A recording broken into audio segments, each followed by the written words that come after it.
is a meeting of the Board of Education in public and is not to be considered a public meeting. Could we have a roll call, please? Ms. Sanderson. Ms. Bryant. Here. Mrs. Ellis. Present. Mr. Kilgore. And Dr. Turner. Here. Okay, could we stand for the Pledge of Allegiance?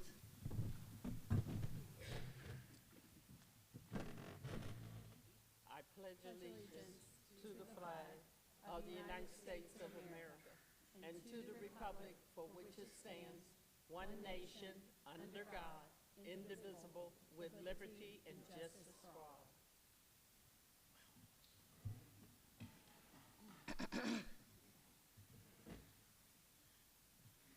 Are we going to do this executive or the retire? Okay, now we're going to have a retirement recognition. Thank you for everyone that's joining us tonight. We are thrilled to recognize some people who are retiring from Mount Healthy City Schools. And I just wanted to recognize, he's not in here, but Chef Potter and our students that were in culinary. I think they did a fantastic job. This is the first year for the culinary program at Mount Healthy High School, and it's just amazing what they have done in just a short amount of time. So we're very appreciative that they made this night special for us. So tonight, we would like to invite a couple of the principals up just to give us a little bit of an overview about the members who are retiring, and then we have a small gift for those members. So I'm going to start with Bob Buckheim. He is one of our principals at South Elementary, and he will be talking about our first honoree.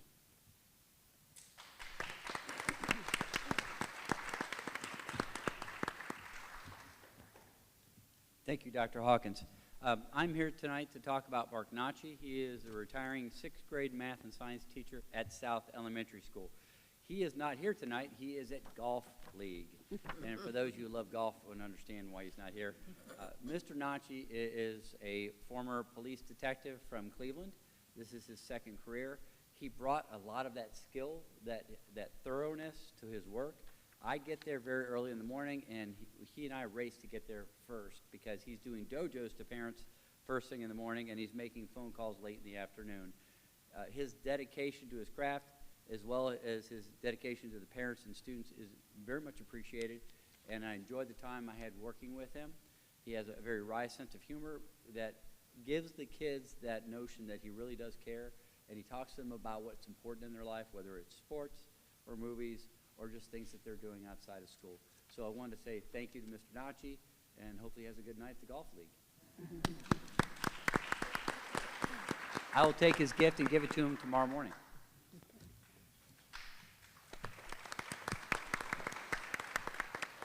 Thank you, Mr. Buckheim. Now, Mr. Morris, our junior high principal, will come and recognize 2 more of our retirees.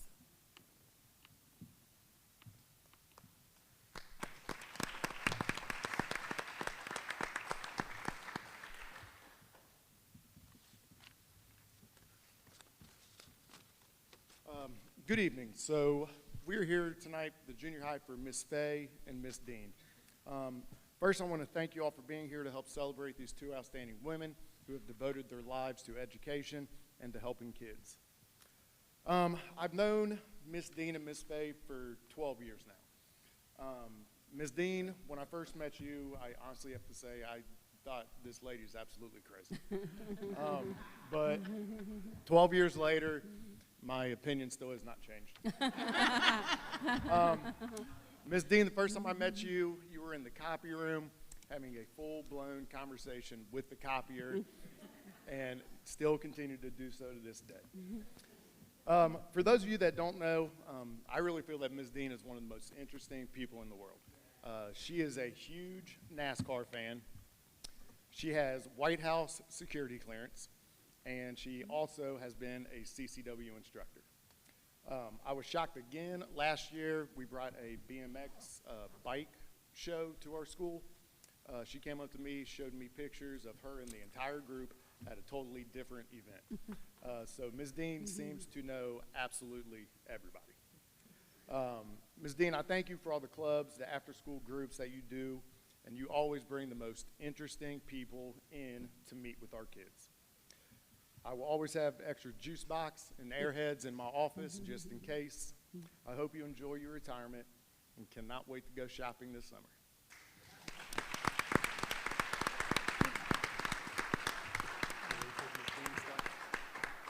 Miss Dean, you want to come up?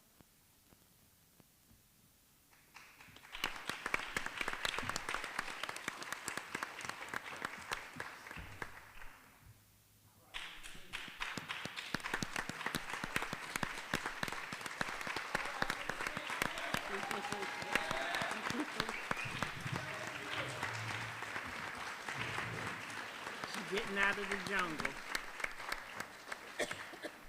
So Mr. Morris will be taking Miss Faye's gift to her, but we're going to let Miss Dean open hers with us. I don't know if you saw Miss Hager here earlier, but the gifts this year are inspired by her program. You may have seen some samples of her program out in the hall, so we're very appreciative that we have the Fiber Arts program at the high school as well. So Miss Dean, open and see what you have. Winning lottery numbers. Sound like my husband. It is.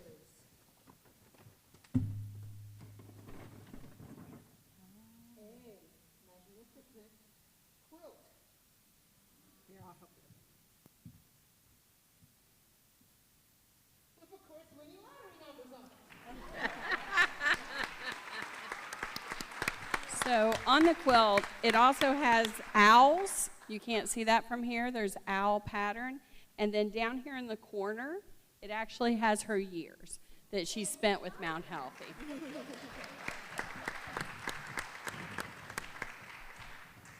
Dean, I'll hold this. Do you have something you'd like to say?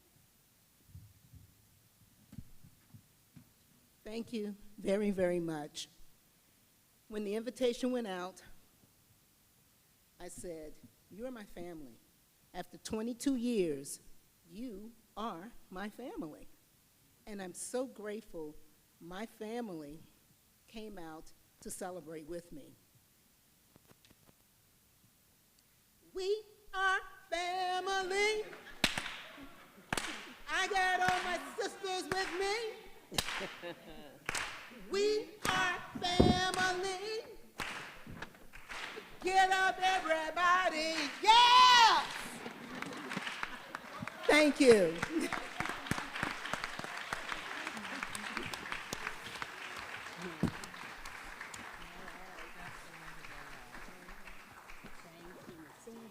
Thank you for your years at Mount Healthy. Enjoy your retirement. Thank you, Miss Dean. I have to say this is one of the most memorable presentations that I've ever been part of. I think we'll always remember Miss Dean and the impact that she has had on Mount Healthy.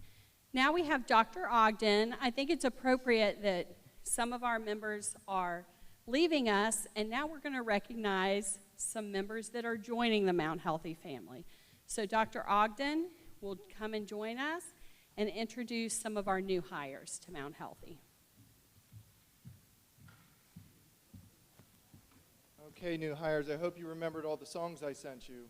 Because, right? No. First of all, thank you to the board, and thank you to Dr. Hawkins and Ms. Brooks for allowing me to do this to our new hires. And tonight is particularly special because when you have somebody like Ms. Dean and our other retirees that have devoted their entire career in their craft, to see them, I'm sure she skipped in her first day in school, and she's skipping out. Love you. Enjoy it. Okay. That's awesome. That's what it's all about. So I was sharing with some of the new hires. This is one of my favorite times when we get this time of year because I get to see new faces, and sometimes HR shockingly gets dubbed the bad guy of the district, kind of the assistant principal, the adult. So I always enjoy bringing the new hires in. So very briefly, I'm just going to say your name and where you'll be working for Mount Healthy. Just kind of stand up and get a little wave, and then we'll walk out and I'll get your picture in front of the screen for Twitter, Facebook, and you'll be famous, right? Maybe we'll get some winning lottery numbers. Maybe. I don't know. So I'll just kind of go right to left. Lisa Smith will be the new principal at North Elementary.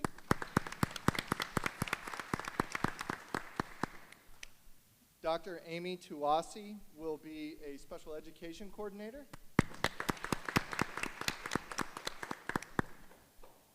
Mimi Samancic, excuse me, thank you, psychologist. Elena Pointer, kindergarten.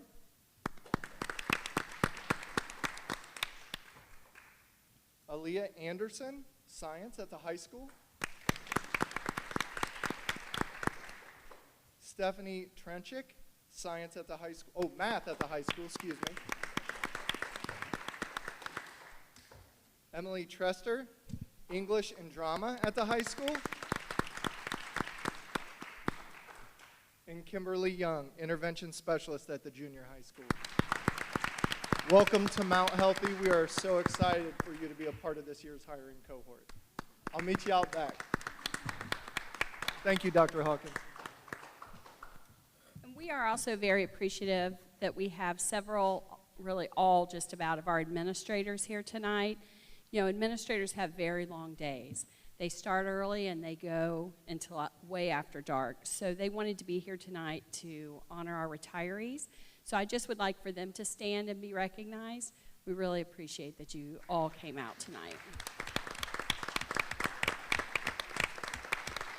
At this time, I'm going to allow you to follow them out as well so that they can get some rest for their days tomorrow. Now I'll turn it back to you, Miss Ellis. Are we going into executive session? I'm going right back here. Okay. The board will go into an executive session to consider the appointment, employment, dismissal, discipline, promotion, demotion, or compensation of a public employee or official. I got 6:14. Okay. Could I get a motion? So moved. Turner. It's been properly moved and second that we will go into executive session. Can we have roll call, please? Ms. Bryant? Yes. Ms. Ellis? Yes? Dr. Turner? Yes. Get Chuck. We're going back here, but can you get Chuck? Okay, we have a room back here. Okay. No. Do we need anything that's in here? Chuck is going to come.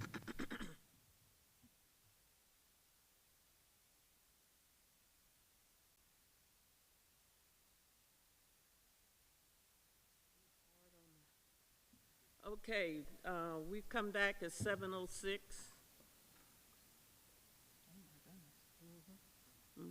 Almost an hour. Okay.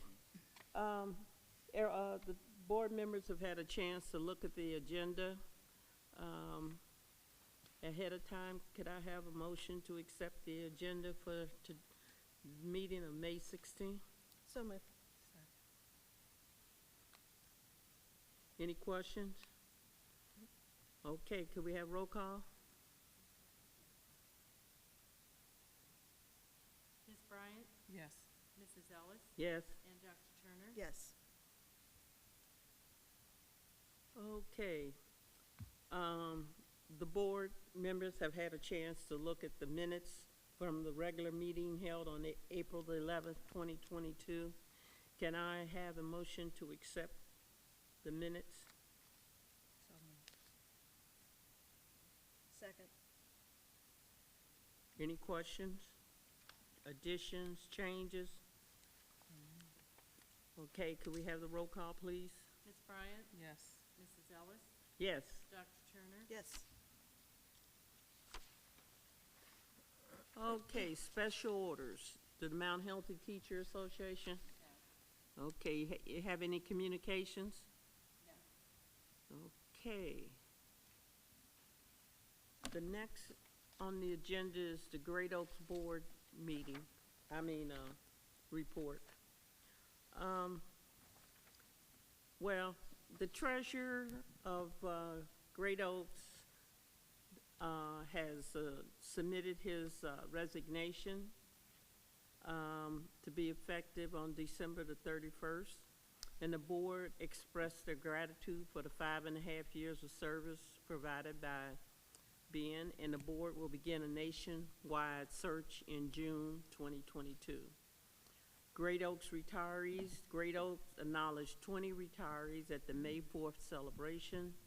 These associates provided 368 years of service to Great Oaks, and we thank them for their dedication to our students. Congratulations. The board congratulated Joel King in his new position as the Warren County Career Center Superintendent, Kevin Abb at the new Great Oaks as the new Great Oaks Director of Human Resources, and Angie Collins as the new Great Oaks Director of Teaching and Learning. And the board welcomed Chris Pinello as the new Community Relations and Education Foundation Strategist. And the board congratulated Justin Buckner, he's the Wyoming board member, in his new journey to Netflix in LA, California as Vice President of Human Resources. FFA updates. Miami Trace board member Bruce Kirkpatrick was excited to announce Miami Trace Great Oaks FFA has secured 3 FFA state officers for 2022-2023. Aubrey Swartz is president, Graham Carson secretary, and Dalton Mullins as vice president at large. President CEO Snyder reviewed the many accomplishments the Great Oaks FFA programs in partnership with Blanchester, Clinton, Massey, East Clinton, and Miami Trace during his board report. Important dates, a reminder of important dates for May and June. Okay, these are the, what do they call them? They're not graduates. What are they? Seniors. They give them another name. Anyway, the students, here, the dates are on here, and Project Search, and all of them on here. And I wanted to know, were you going to Diamond Oaks? We're going, Arnez is doing Diamond, and then I'm going to Scarlet. They're the same day, aren't they? They are. One's at 4:30? One's at 4:30 and one's at 7:30. Okay. All right, that's the end of my report. Thank you.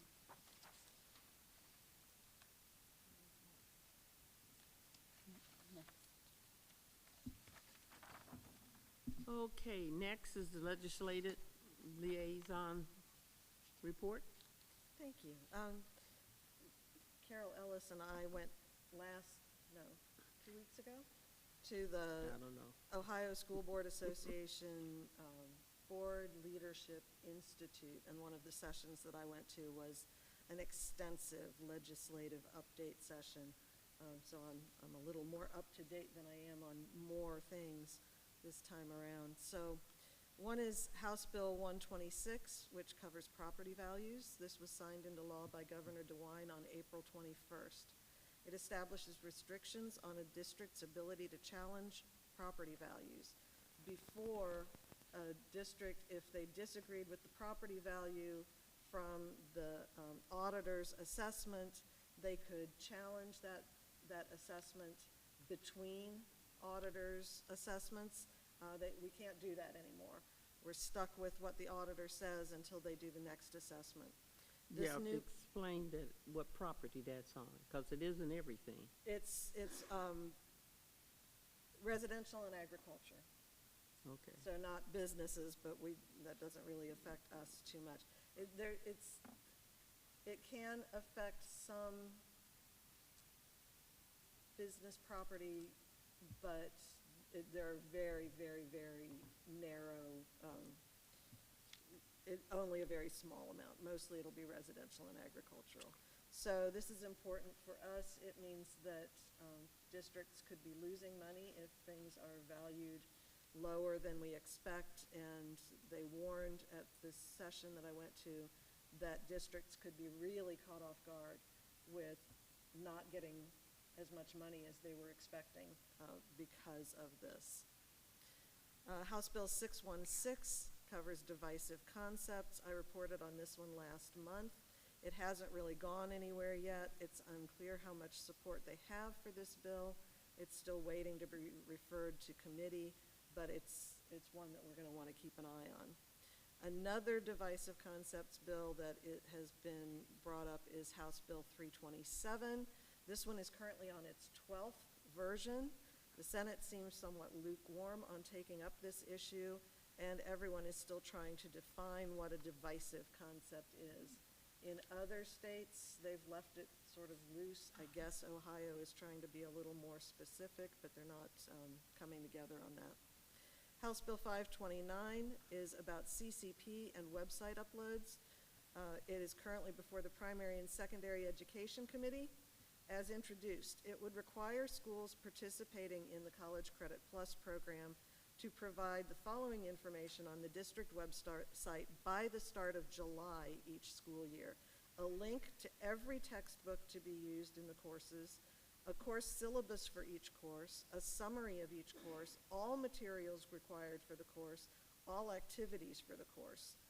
This is going to be incredibly burdensome for teachers if this passes. A lot of this information is already available to parents and the public, but to require all of it by the start of July for a school year is just, well, frankly, sort of crazy. It has many other provisions as well, but this portion is going to be really tough on teachers if this one passes. House Bill 582, if passed, this bill would reduce the terms of school board members from 4 years to 2 and impose term limits of no more than 4 consecutive 2-year terms. It would also move school board elections from the nonpartisan to the partisan portion of the ballot. This would be a huge change if it goes anywhere, and there's no saying whether it will. House Bill 290, the backpack bill. I've talked about this one several times. This is the one where students can apply for vouchers. All K through 12 students in the entire state. It would be completely independent of income. It would apply to students already attending private schools. They could now get the vouchers as well. The reason it's called the backpack bill is the idea is that these vouchers are like a backpack. The students take the money from the state with them wherever they go, and it does not come to us. It's only had one hearing in the Finance Committee so far, but at the session that I went to, they said for several of these this is the case, but especially for this one, expect to see it turn up as part of the budget. That's one way that they sort of sneak these in and get them passed is by appending them to the budget. And finally, House Bill 99 on arming teachers. House Bill 99 has already passed the House. It would exempt district employees, quote, authorized to go armed within a school safety zone, end quote, from the current requirement that they must satisfactorily complete an approved basic peace officer training program. Such employees would be authorized by the school board to be armed. They would have to complete 18 hours of general training and 2 hours of handgun training. Luckily, I don't foresee this being an issue for our school district because I have no intention of voting for any such thing. That concludes my report for this month. Thank you, Dr. Turner. Okay, next is the report of the treasurer. Thank you. Item A is the recommendation to accept the schedule of bills for March 2022. So moved. Okay. Any questions? Okay, can we have a roll call? Ms. Bryant? Yes. Mrs. Ellis? Yes. Dr. Turner? Yes. Thank you. Item B is the recommendation to accept the financial statement for March 2022. Could I have a motion? So moved. Any questions? Could we have roll call, please? Ms. Bryant? Yes. Mrs. Ellis? Yes. Dr. Turner? Yes. Thank you. Item C is a recommendation to accept the May 2022 five-year financial forecast. Can we have a motion? So moved. Any questions? So can we have roll call, please? Ms. Bryant? Yes. Mrs. Ellis? Yes. Dr. Turner? Yes. Item D is a recommendation to authorize the treasurer to transfer $150 from the high school seat account to the class of 2023. So moved.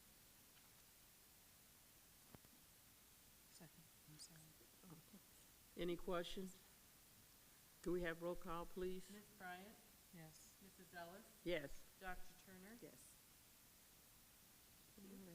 Thank you. Could we have the superintendent's report? Thank you. Tomorrow night, in this same auditorium, we will be having coordinating council scholarship presentations and the senior awards. So that is tomorrow night at 6 o'clock, and we would love for anyone who can attend to join us as we celebrate our students. Mount Healthy received a grant for $4,010 from the Matthew Mangine Jr. Foundation. The grant is going to be used for the purchase of life-saving equipment.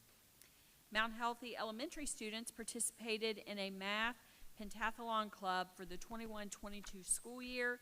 We are so excited that our students were able to participate in that. And on our website, we do have some information by the numbers.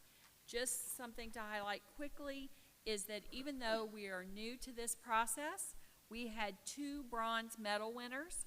That was very exciting. We also had an honorable mention at the event. So that is really fantastic. We had 3 teachers that were involved in this, and Robin Nguyen, who is working with our gifted students, really has pushed this to give our students some extra exposure and opportunities. So we are very happy for them, and we expect great things from this club in the future. We are working with Four Seasons Environmental to prepare a facility assessment proposal with a 5-year capital cost forecast. The reason that we're doing that is so that we can budget out when different aspects of our building will need replace, service, things like that, so that we don't have everything happen in the same year. So we're working to make sure that we have a good overview. Gary and his team are working with them. So our district, we have really been working. I started with the district in 2020, and we have been working very hard to save our taxpayers' money.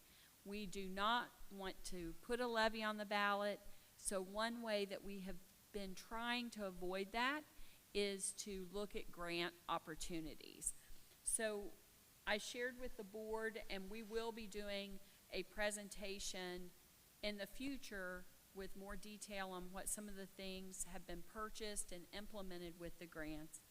But I've been involved in 3 fiscal years, the way that the fiscal years kind of shift. And this shows the first part that I was here, we received $5,250,775.75 in grants.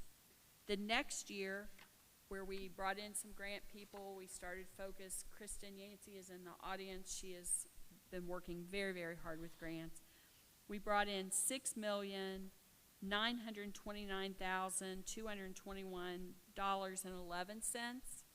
The last fiscal year, we brought in $29,424,845.22 for a grand total since 2020 of $41,604,842.12. So yeah, I think that's fantastic. We will be highlighting, there are many projects that we are in the planning stages of, especially with Gary and his team. We would like to expand opportunities for students. We are looking at some things like expanding the culinary program so that they can get the credentials and the certifications that they need. We have brought on more staff. Last year we used grant funding to reduce the class sizes in our 1 through 3 to less than 15, and that was to try to provide the intervention needed. We have been making changes at district office for HVAC. We made changes at the high school to improve the airflow system. So there are many different things at play, and you'll see a lot of different things happening in the district, and we are really trying to use grant money as much as possible. We've been able to buy a lot of technology for students with grant funding, and so we will, over the summer, be doing a presentation, or the grant department will be doing a presentation, just showing a little bit more detail on how some of our grant money has been spent. But we are working very hard to fund some great initiatives for students with grant money so that we do not have to go to the taxpayers and ask for money through a levy. And if I could interrupt just for a second and jump in, I actually, Dr. Hawkins and I were talking a few days ago, and I encouraged her to do a little update like this, because once in a while we'll hear things, people are saying, well, why is the district spending money on X, Y, Z? And what they don't realize is that very often those funds are not from our general fund, they're not from the taxpayer dollars, or at least not the way our residents are paying their taxes. When it's grant money, often it's very specific. You can only spend it on this thing. Sometimes it's very narrowly defined. So sometimes we might be doing something and people might say, well, that seems like a very frivolous way to spend our money. Well, we're not spending your money. We're spending money somebody else gave us. So it's good to remind everyone, and Dr. Hawkins and her team have done just a phenomenal job bringing all this extra money into this district. We don't know what to do with extra money, but we're finding ways to spend all of it within the parameters of the grants, so it's been really exciting. And we appreciate that, and I appreciate Dr. Turner mentioning sometimes you may see something and not understand. We received a grant for sporting equipment that we can order 6 times. Our last order, we ordered hundreds of pairs of Under Armour girls basketball shoes that just happened to be in red and black. So very soon, all of those girls will be getting basketball shoes. So people might think, why is the school providing basketball shoes? Well, we received a grant, and so that was free for our students. They had a special on sports bras, and so we ordered about 3,000 because they were free. So that grant allows us 6 times throughout the year to order anything that they have in the catalog that they have available for free. And so we try to maximize that and provide things for our students. So I just have to commend, Kristen is our primary grant person right now, and she has done an amazing job. Even things that we had to pay out of the general fund, she found a grant recently that reimbursed us for that. And it was, around that $300,000 for technology that we had to take out of the general fund.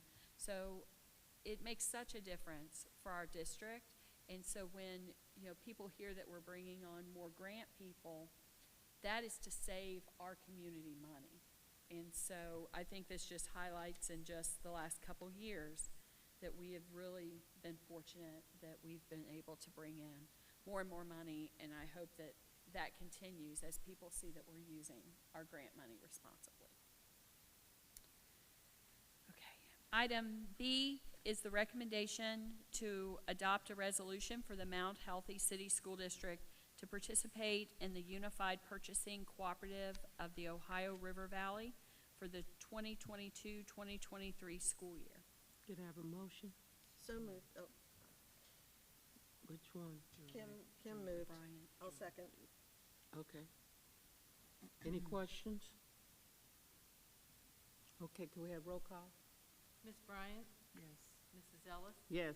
Dr. Turner? Yes. Thank you. Item C is the recommendation to adopt a resolution authorizing in lieu of transportation payments for the 21-22 school year. Could I have a motion, please? So moved. Any questions? Could we have roll call, please? Ms. Bryant? Yes. Mrs. Ellis? Yes. Dr. Turner? Yes. Thank you. Item D is the recommendation to approve the continuation of transportation services by Peterman Northeast LLC. And Gary is with us coming up right now. He has just a few slides to highlight some of the savings. I don't know if we want, do you want to? No, you come on, talk. I don't have to see. It's hard for them to see. We can email the PowerPoint to you if you would like.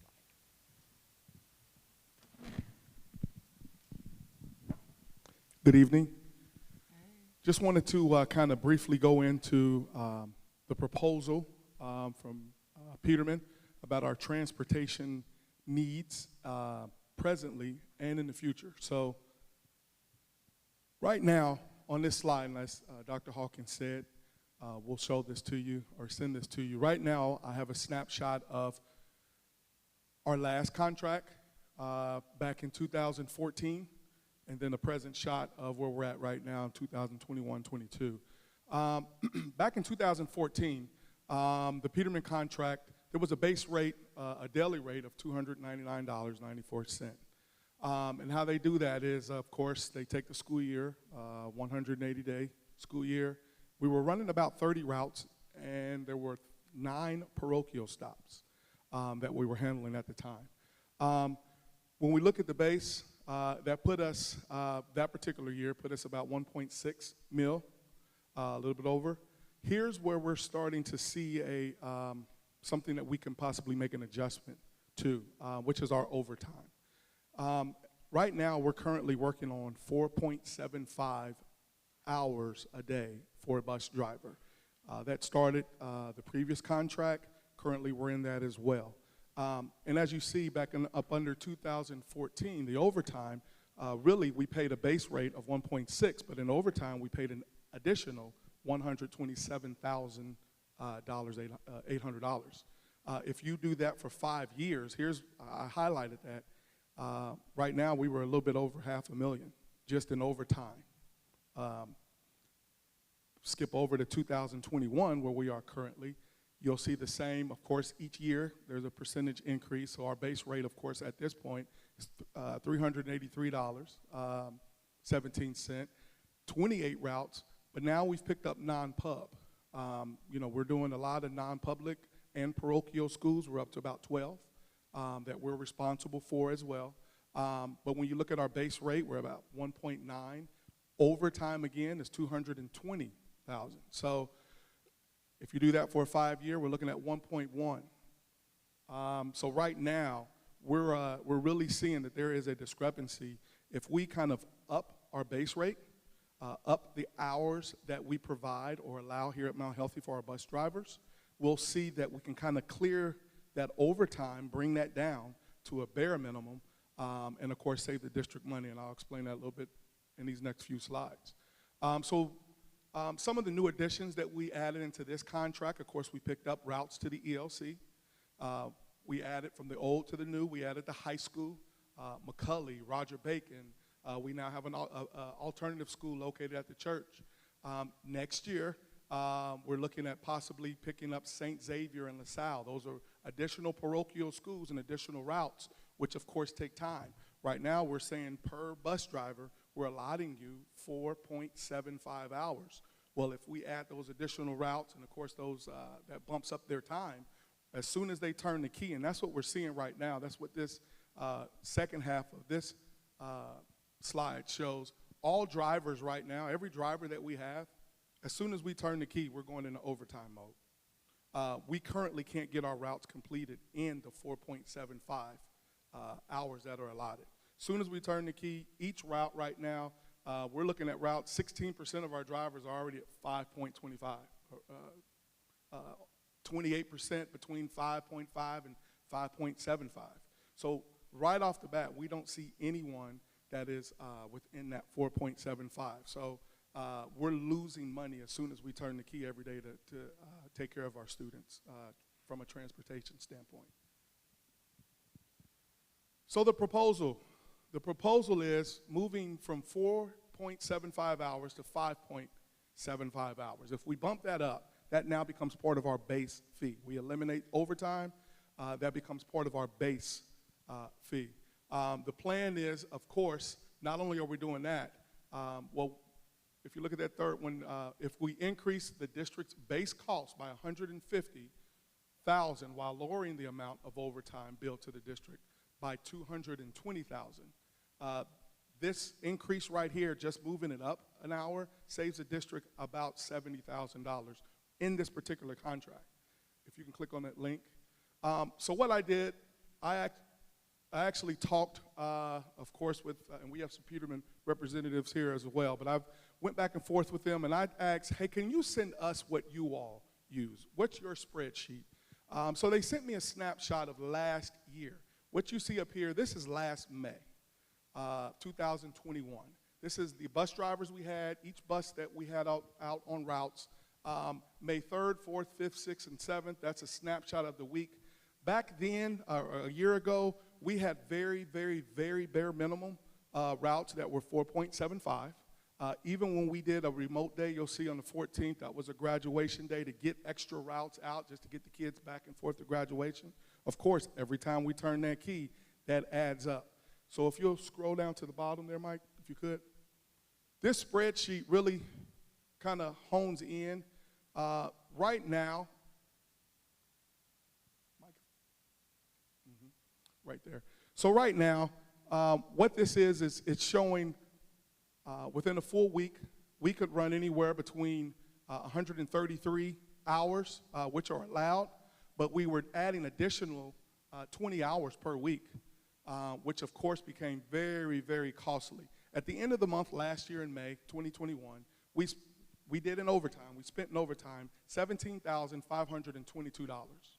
So if you do that math and we're adding that up every month, right, it gets costly as I noted earlier. So in this particular spreadsheet, this threshold is 4.75. If we go ahead and make the adjustment to what Peterman is proposing, the 5.75, right off the bat, half of that spreadsheet is cleared out because it eliminates overtime. It eliminates every time we turn the key. Now we've widened the gap or widened the hours allotted to run our routes, and our drivers are pretty much getting it done within that base 5.75. So we've eliminated overtime and, of course, saving the district money.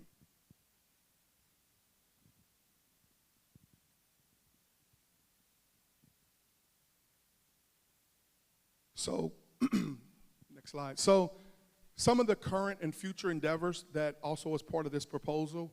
Right now, I know that Dr. Hawkins wanted me to look into, just to reconfirm, we are receiving 2 buses annually from Peterman. Yes, we have that has been verified, and we are receiving those. In fact, we have 2 that are on the way. This is something that's kind of new, though. We're not looking at diesel buses. We're kind of stepping out, and we're looking at electric buses. And currently, we have Peterman. They're sending out some architects, some engineers. In the next few weeks, they're evaluating our transportation office. They're looking at a lot of the structural, the engineering structural or electrical structural product of the of our transportation office to ensure they have grant writers as well. They're working with the state. They're going to send money that offsets if we go ahead and put in the electrical basis so we can charge up the buses. That should be covered. We're working through Peterman with that as well, but they are very, very excited about partnering with Mount Healthy on such an endeavor. So we will continue to get our 2 new buses. Also, Peterman has, beginning next year, there's a bus tracker system or app that goes along for every parent, every administrator, every teacher. You no longer have to call the school or the office, hey, Junior wasn't at the bus stop, can you tell me what's going on? They're able to now go to their app or on their phone, and they can track where their student is. and when they've been dropped off. So that is an added bonus, and we're very excited about that. Also, we have half of our buses right now. Half of them have already been equipped or upgraded with the new cameras. We have new cameras and new Wi-Fi systems that will be on each and every bus here at Mount Healthy. So the installation process, we're halfway there. Will be definitely complete by July. Part of the proposal is even if we increase, we have to be very, very, very competitive. Right now, when we looked at this, we were about the third lowest paying district when it came to hiring bus drivers. We were the third lowest in Hamilton County. That makes it very, very difficult to not only get, but to retain drivers. So with giving them more hours while you're here, and also an increase for about $2.50 per hour, that makes it a little bit more lucrative. Hey, you know what? I will go and I will stay at Mount Healthy. And for us, eliminating that overtime, that's already buried into that base fee. So we don't see an increase at all. So the last part is, like we said, we want to end on an exciting note. For over the next 4 years, Peterman has committed to provide the district with 11 additional electric buses if we decide. So next year, 2023-24, 2 buses, 24-25, 2 additional buses. In the year of 25-26, 5 buses. And then in 26-27, at the end of that contract, the other 2 buses to bring it to a grand total of 11. So I think this is a great cost savings for the district. I think their proposal is very, very, very transparent. They're putting all the numbers on the table, and I think that this is something that we may want to consider. Thank you, Gary. And one thing I just wanted to highlight, I appreciate Gary and his team, all the work that they have done on this bus negotiation. Heather is back there with Peterman. She has been fantastic to work with. One thing I don't want us to forget, the previous contract that Gary is referring, we did not have high school busing. We did not have busing to the Early Learning Center or the church. So we are saving money and yet providing so many more services for our students. So it would be amazing if it was a savings just on what we had, but we have expanded and a savings, and we are leading in the electric bus arena. So thank you to Gary and his team, and to Peterman for working with us. I think this is going to be a fantastic partnership.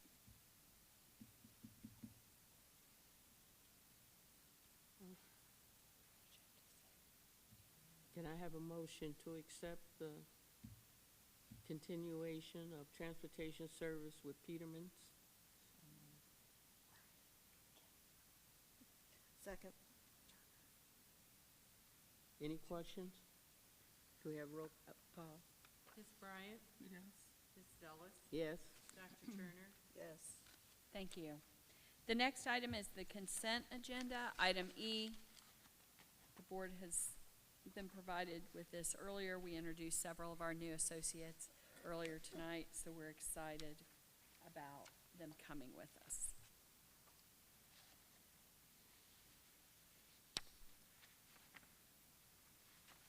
Do we have any questions? Oh, yeah. I guess I should get a motion, huh? So moved.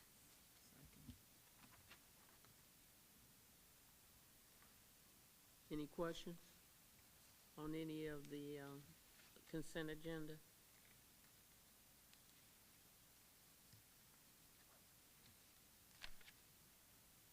Okay, seeing as there are no questions, could we have a roll call, please? Ms. Bryant? Yes. Mrs. Ellis? Yes. Dr. Turner? Yes. Thank you. And that concludes my report. Okay, we don't have any special orders. Open discussion, anybody want to discuss anything? And we don't have a report. Okay, so the date of the next Board of Education meeting will be Monday, June the 27th at 6 p.m. If there is nothing else to come before this board, we have a motion for adjournment? So moved. You got any questions about it? Okay, could we have a roll call? Ms. Bryant?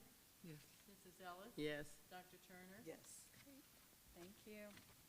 And that concludes our board meeting.